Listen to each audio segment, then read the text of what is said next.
Selamat malam, salam sejahtera bagi kita semua. Shalom.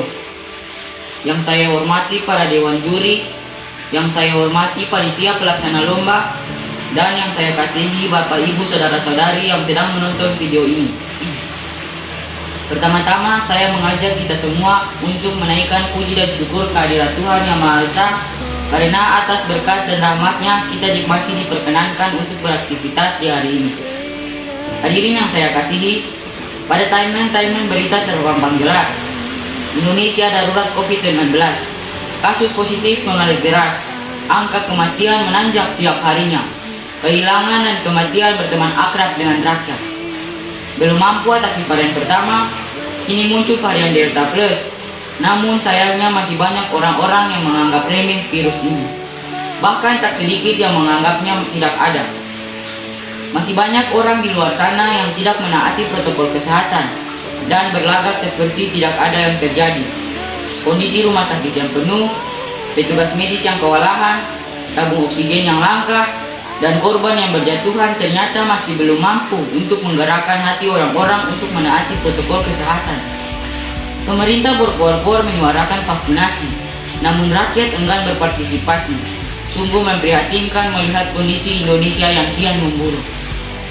Untuk itu, pada kesempatan yang indah ini, saya, Leon Taborat, perwakilan dari Unit 4 Sektor Shalom, akan menyampaikan sebuah pidato tentang gereja di masa pandemi COVID-19.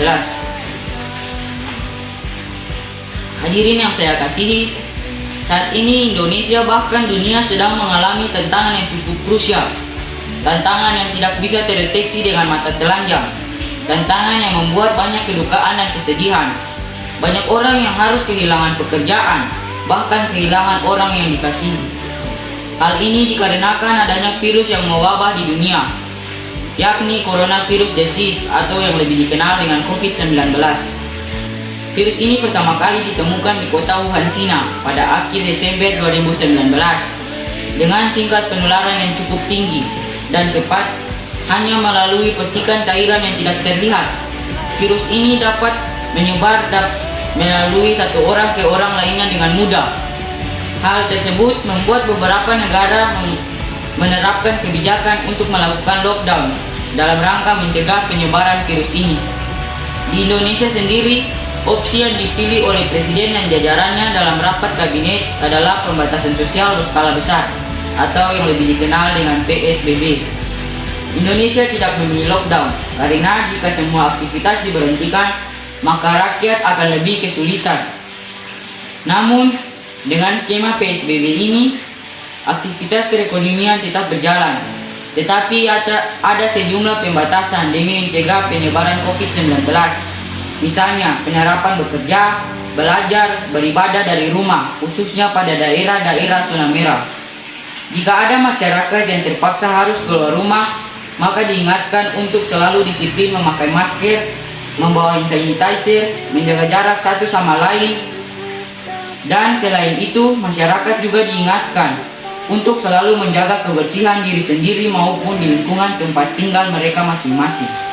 Hadirin yang saya kasihi, pemerintah selalu mengutamakan koordinasi yang melibatkan seluruh tingkatan, baik pusat maupun daerah, hingga seluruh elemen dalam masyarakat dalam upaya penanganan pandemi COVID-19. Hal itu berarti penanganan virus ini bukan hanya tanggung jawab pemerintah pusat dan daerah, namun juga tanggung jawab gereja.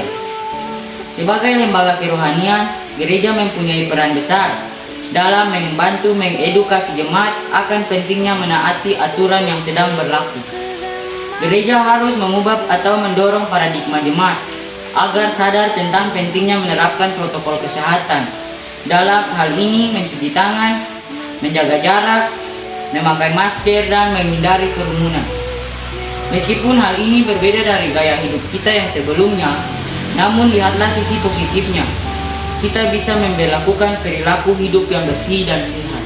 Selain itu, gereja harus memberikan pemahaman yang benar akan pentingnya vaksinasi, karena selain iman dan pengharapan akan penyertaan Tuhan, kita juga diberikan pikiran untuk berpikir dan berupaya untuk melindungi diri kita sendiri.